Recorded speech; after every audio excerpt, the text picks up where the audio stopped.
ሰላም ሩብ እባላለሁ ከሺካጎ። እባካችሁ ላይክ እና ሰብስክራይብ ማድረግ እንዳትረሱ።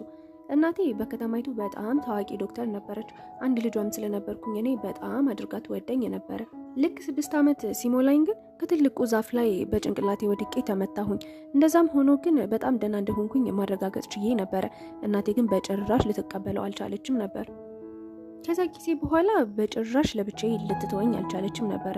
ልክ ክላስ የምጀምርበት ጊዜ ሲደርስ እናቴ ልክ እንደ ህፃን ልጅ አቅፋኝ እያለቀሰች ነበር። ልክ እንደ ህፃን ልጅ በየሰዓቱ ነበር እየመጣች የምትመረምረኝ። አንድ ቀን ፊቴ ላይ ካቻፕ ቀብቼ ስታየው ደም መስሏት በጣም ደንግጣ እቅፍ አድርገኝ ወደ ሆስፒታል መሮጥ ጀመረች። ልክ ካቻፕ እንደሆነ እየነገርኳት እያለ የሆነ ግንብ ጋር ተጋጭተን ወደቅን። ከዛ ጊዜ በኋላ ልክ 8ኛ ክፍል ስደርስ በጣም ታዋቂ ባስኬትቦል ተጫዋች ሆንኩኝ። በዛን ወቅት በጣም ትልቅ ውድድር ነበረብኝና እየተጫወትኩ ባለበት ሰዓት ወድቄ ጉልበቴ ላይ ተመታው። እናቴ ይህንን ስታይ አበደች። በጣም ደነገጠችና እየሮጠች መጣ እኔ ጋር አብራ ቁጭ አለች። ከዛም የትምህርት ቤታችን ፕሬዝዳንት ላይ እየጮኸች ነበረ። ለ1 ወር ያህል እረፍት እንዲሰጠኝ አስጨንቃ ጠየቀችው። ከዛም የሚመጡትን ሳምንታቶች የልጆች ዓለም ሙቪዎችን እያየው አሳለፍኩትኝ።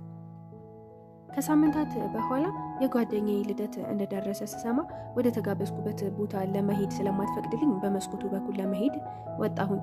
እዛ ወጥቼ አዳዲስ ከተዋወኳቸው ልጆች ጋር ጊዜ እያሳለፍኩ ባለውበት ሰዓት እናቴ ድንገት በሚባል ሰዓት ላይ መጣችና ፕሮግራሙን በጠበጠችው። ሰዓት በጣም ነበር የደነገጥኩኝ። እናቴ የሙዚቃውን ቴፕ በእጇ ስንጥቅጥቅ እያደረገች የልጄን ጆሮ ይጎዳል እያለች እየጮኸች ነበር። ሰዓት በጣም ስለደነገጥኩኝ እንዴት እንዳገኘችኝ ጠየኳት። እሷም በስልኬ የመከታተያ መሳሪያ እንደጫነችብኝ አወቅኩኝ። ልክ ወደ ቤታችን እየሄድን ባለንበት ሰዓት በጣም የሚገርም ነገር ተናገርኳት። ድጋሚ እንደዚህ ያለ ነገር ካደረገች ጭራሽ ወደዛ ቤት ተመልሼ እንደማልሄድና ስልኬ ላይ እንዲህ ያለ ነገር ድጋሚ ካደረገች ስልኬ እንደምጥለው ነገርኳት። በጣም በሚገርም ሁኔታ ያ ንግግሬ ትንሽ ስርዓት ያስያዛት ይመስለኛል። ዝም አለችኝ በጣም። ከዛም ወደ ትምህርት ቤት መግቢያ ሰዓቴ ደርሶ ወደ ትምህርት ቤት ሄድኩኝ። ወደ ትምህርት ቤት ሄጄ ለሁሉም ሰላምታ አቀረብኩላቸው። የጠበቁት በጣም ሞቅ ያለ ሰላምታ እንዲሰጡኝ ነበር። ነገር ግን እኔ መሄዴ ማንም ግድ አልሰጠውም ነበር። እኔም ግራ ገብቶኝ ወደ መቀመጫ ሄጄ ልቀመጥ ስል አንድ ሰው መቀመጫዬን ጎትቶ ወደ መሬት ጣለኝ። ይሄ የሳሊ መቀመጫ ነው አሉኝ። ነገር ግን ይሄ የኔ መቀመጫ እንደሆነ ሳስረዳቸው ጭራሽ አልሰሙኝም ነበር። ማነች ሳሊ ብዬ ለማጣራት ስሞክር ሳሊ እኔ ነኝ ብላ ወደ እኔ መጣች። ድምጿን ሰምቼ ወደ እሷ ስዞር የሆነች ትልቅዬ ሴት እጇን ዘርግታ ልትተዋወቀኝ እንደምትፈልግ እያሳየችኝ ተመለከትኳት። ከዛም እኔ ሩብ እባላለሁ ብዬ ከተዋወቅኳት በኋላ ከዚህ በፊት አይቻት እንደማላቅና አዲስ ተማሪ እንደሆነች ስጠይቃት እሷም ስሜን ስሰማ በጣም ሰርፕራይዝ ሆና ኦኬ ያቺ እብድ እናት ያለችሽ ልጅ ማለት አንቺ ነሽ አለችኝ። እናም ስለተዋወቀችኝና ስላየችኝ በጣም ደስ እንዳላት ነገረችኝ። ከዛም መቀመጫዬን መውሰድ ትችያለሽ ብላ በራሴ መቀመጫ እንድወስደው ጋበዘችኝ። እናም ዘወር ብላ ሌላ መቀመጫ ስትፈልግ ተማሪው በሙሉ ለሷ እያሽቃበጠ ነበር። እዚህ ጋር ተቀመጭ ብለው ወንበር እየጠቆሟት ነበር። በጣም ነበር ያስገረመኝ ባህሪያቸው። በአንድ ወር ውስጥ አዲስ ሴት መጣ የኔን ቦታ መውሰዷ በጣም ነበር ያስገረመኝ። ሁሉም ሰው በሷ በጣም ደስተኛ እንደነበረ እያስተዋልኩኝ ነበር፣ መምህሮችንም ሳይቀር ማለት ነው። እናም ሁሉንም ተማሪ የቤት ስራ በመስራት ላይ እያገዘቻቸው ነበር። አሳይመንቷን እየሰጠች ኮፒ እንዲያደርጉት ትነግራቸዋለች። በጣም ከሚገባው በላይ ጥሩ ሰው እየሆነች የኔን ቦታ እየተጋፋችኝ ነበረ። ነገር ግን እኔ በጭራሽ በእሷ ቦታ መቀማቱን ማመን አልቻልኩም ነበር። በዛን ጊዜ የባስኬትቦል ሻምፒዮናችን ደርሶ መጫወት ጀመርኩኝ። ሁሉም ሰው እያጨበጨበ እያደነቀኝ ነበር። በዛ ሰዓት ትናደዳለች ብዬ እየጠበኩኝ ነበር። ነገር ግን በጭራሽ አልተናደደችም። ከሁሉም ሰው እኩል እየጮኸች እያጨበጨበች እያደነቀችኝ ነበረ። የእውነትም በጣም ጥሩ ሰው ሳትሆን አልቀረችም። ከዛ ግን ጫማዬ አንዘላጠጠኝና ሜዳው ላይ ወደቅኩኝ። ነገር ግን ከማንም ሰው ቀድማ እየሮጠች መጣ የደረሰችልኝ እሷ ነበረች። እንዴትም ተሸክማኝ ወደ ነርሷ ቢሮ ወሰደችኝ። ነርሷ አክማኝ ወደ ቤቴ እስከመመለስበት ሰዓት ድረስ አብራኝ ቁጭ ብላ ሆስፒታል ውስጥ እየጠበቀች ነበረ። እናም እኔ በተሳሳተ መንገድ ነበር የተረዳኋት። እሷ በጣም ጥሩና ጨዋ የሆነች ልጅ ነበረች። ልክ ወደ ቤቴ ስገባ እናቴ እየሮጠች መጣ እቅፍ አደረገችኝ። እናም ጭራሽ ደህና መሆኔን እናቴ አላመነችም። እናም እንደገና ወደ ሆስፒታል እንዲሄድ እየጠየቀችኝ ነበር። ነገር ግን እኔ ቀላል የሆነ ጉዳት እንደሆነ የደረሰብኝና እንዳታካብድ ነገርኳት። እናቴም በነገሩ በጣም ተበሳጭታ ስለነበረ ይሄ ጌም ሁሉ ጊዜ ለውድቀትሽ መንስኤ ነው፣ ሁለተኛ አትጫወችም ብላ ጫማዬን ወደ ቆሻሻ መጣያ ይዛው እየሄደች እያለ አንድ ነገር አስተዋልኩ። ከጫማዬ ስር ላይ የሚያንዘላጥጥ ግሪስ እንደተቀባ አየሁትኝ። በጣም ነበር የደነገጥኩኝ። የሆነ ሰው አውቆ እንዲወድቅ እንደቀባብኝ አውቃለሁ። ነገር ግን ይህንን ነገር ከሳሊ ውጪ ማንም ሊያደርገው አይችልም ነበር። ይህንን ሁሉ የምታደርገው አውቃ ነበር። ነገር ግን ቀጥታ ሄጄ ከሷ ጋር ከመጣላት ይልቅ አጠገቧ ሁኜ በአይነ ቁራኛ ብከታተላት ይሻላል ብዬ አሰብኩኝ። ከቀናት በኋላ በትምህርት ቤታችን በጣም ትልቅ ምርጫ እየተካሄደ ነበረ። እናም ሳሊ በነፃ መጠጦች ላይ የሆነ ነገር ስትቀላቀል እያየኋት ነበረ። ከደቂቃዎች በኋላ ግን ያንን መጠጥ የጠጣው ሁሉ ወደ ሽንት ቤት እየተሯሯጠ ነበረ። ከባድ የሆድ ህመም አጋጠማቸው ሁሉም ተማሪዎች ላይ። ግመቴ በሙሉ በጣም ትክክል ነበረ። ይቺ ምስኪን መሳይ እባብ ነች ይሄን ሁሉ ያደረገችው። ይሄንን ሁሉ ያደረገችበት ምክንያት ደግሞ በምርጫው ላይ እሷ ብቻ መመረጥ ስለፈለገች ነበረ።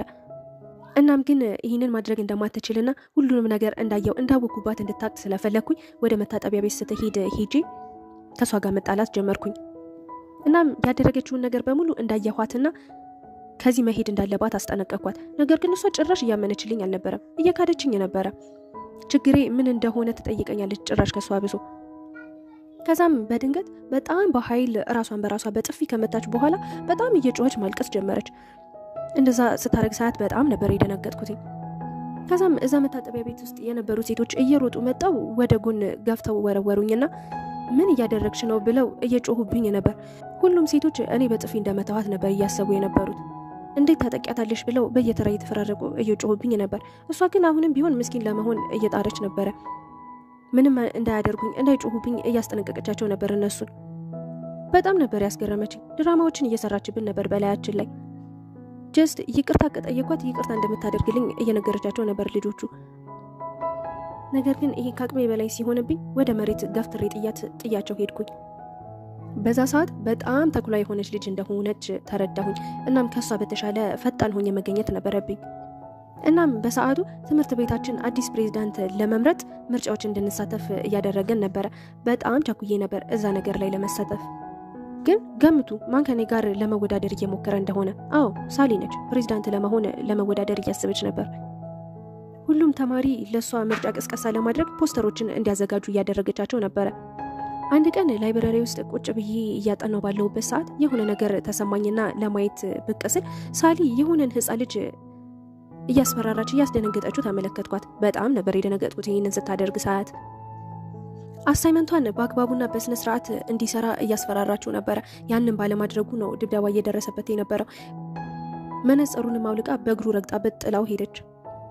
ልጁ መነጽሩ እንደተሰበረበት ሲያቅ በጣም ነበር ያዘነው።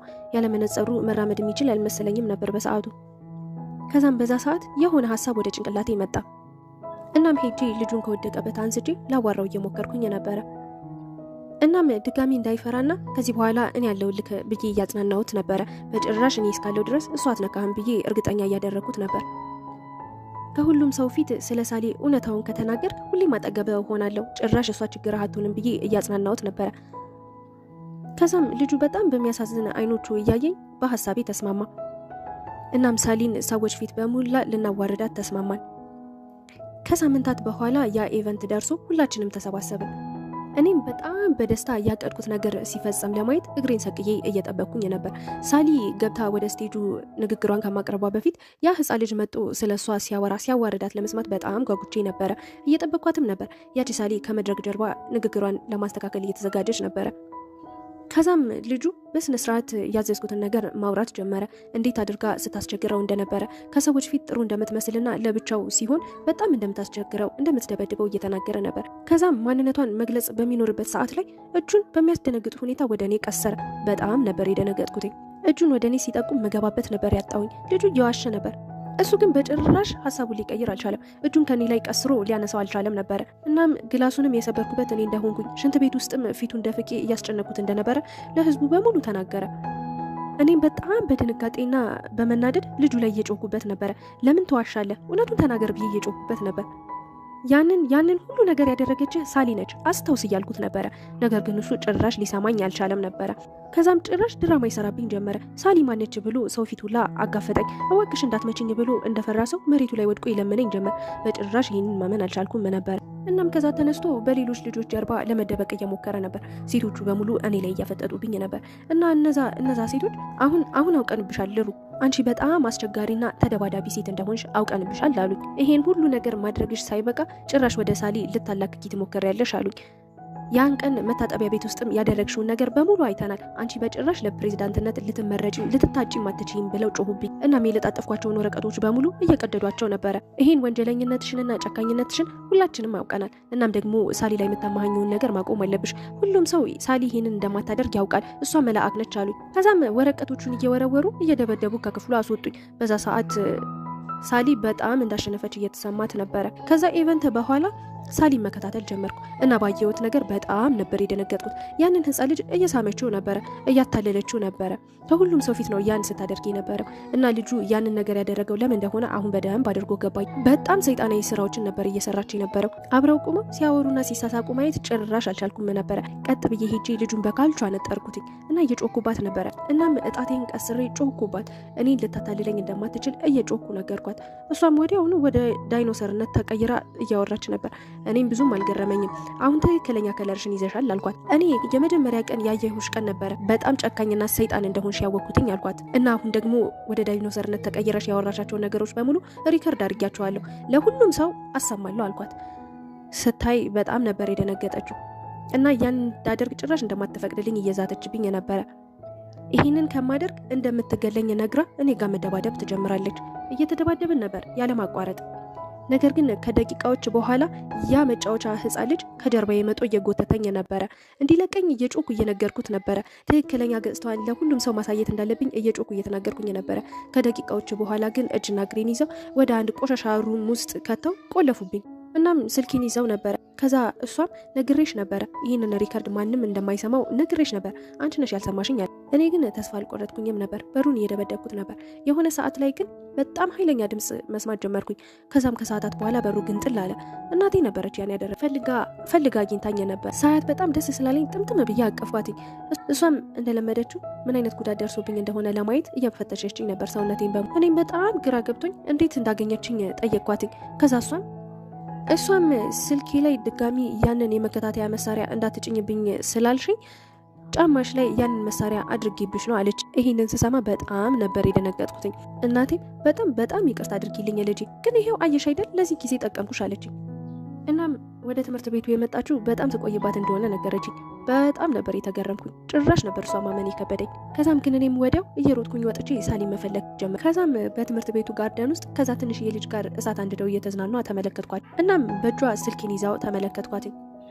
ከዛም ሳታስበው ከጀርባዋ በኩል ሄጄ እንቅ አደረኳት። ከዛም ያ ትንሽዬ ልጅም እናቴ እንዳለች አብራኝ ሲመለከት እየሮጠ ከአካባቢው ጠፋ። እንደዛ አንቂያትም እየዛተችብኝ ነበር። እንድለቃት ደጋግማ እየጮኸች እየነገረችኝ ነበር። በዛ ሰዓት ምንም ጊዜ ሳላጠፋ ወዲያው ከግንዱ ጋር አጣብቄ በጀርባዋ አሰርኳት። በዛ ሰዓት ምንም ጊዜ ሳላጠፋ የትምህርት ቤቱን ፕሬዝዳንቷንና ቤተሰቦቿን ጠራ። እናቷ ከግንዱ ጋር ታስራ ስታያት በጣም ነበር ልቧ የተሰበረው እና ወደኛ ዙራ ይቅርታ እየጠየቀችን ነበር። ከዛም እናቷ በጣም የሚያስደነግጥ ነገር ነገረችን። እሷ የሕክምና የሳይኮሎጂ ችግር እንዳለባት ነገረችን። ጭራሽ ኖርማል እንዳልሆነችና በቅርቡ ነው ዶክተሮቹ ትምህርት ቤት ጆይን ታደርግ ብለው አሁን በቅርቡ ያስገባናት አሉ። ከዛም ፕሬዝዳንቷ ወደ እኔና ወደ እናቴ ዞራ በጣም ይቅርታ አድርጉልኝ፣ የሕክምና ኬዝ ያለባትን ልጅ እንደሆነ ወደ ትምህርት ቤት ያስገባሁት አላወኩም ነበር አለችን።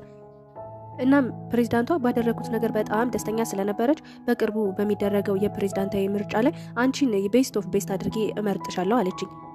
ሳሊ ይህንን ስትሰማ በጣም እንደ እብድ እያደረጋት ነበር። እየዘለለች ነበር። የምርጦች ምርጥ እኔ ነኝ፣ ፕሬዝዳንቷ እኔ ነኝ እያለች እየጮኸች ነበረ። ነገር ግን ያው የሕክምና ኬስ ስለነበረባት ማንም አልሰማትም ነበረ። ከዛም ቀስ አድርጋ ከግንዱ ላይ እጇን ፈታ እየሮጠች ወደ እኔ መጣች ልትደባደበኝ። እኔም ቢሆን ዝም አላልኳትም ነበረ፣ እየተከላከልኳት ነበረ። ነገር ግን በጭራሽ ልትለቀኝ አልቻለችም ነበረ። ልትገለኝ በሚፈልግ መንፈስ ነው ልትደባደበኝ እየሞከረች የነበረው። በጣም ፈጣሪ ይመስገንና ግን ጥበቃው ወዲያውኑ ወደኛ መጥቶ ሳሊን ከነግንዱ ተሸክሞ ይዟት ወደ ውጪ ወጣ። ያ ሁሉ ነገር ካለፈ በኋላ እናቴ እንደለመደችው በጣም ሰፍ ማለቷን ጀመረች። ለኔ እቅፍ አድርገኝ ደህና ነሽ እያለች ደጋግማ እየጠየቀችኝ የነበረ እኔም በጣም እንድትረጋጋና ከምን ጊዜውም በላይ አሁን በጣም ደህና እንደሆንኩኝ የነገርኳት። እናም በአሁኑ ያደረገችው ነገር በሙሉ ጥሩ እንደነበረና ህይወቴን እንዳዳነችው ነገርኳት። እናም በጣም እንደምወዳትና ሁሌም ራሴ እንደምጠብቅ ነግሬያት እባክሽ ከዚህ በኋላ ድጋሚ የመከታተያ መሳሪያዎች እንዳትገጥሚብኝ አልኳትኝ። እሷም በሀሳቤ ተስማማች።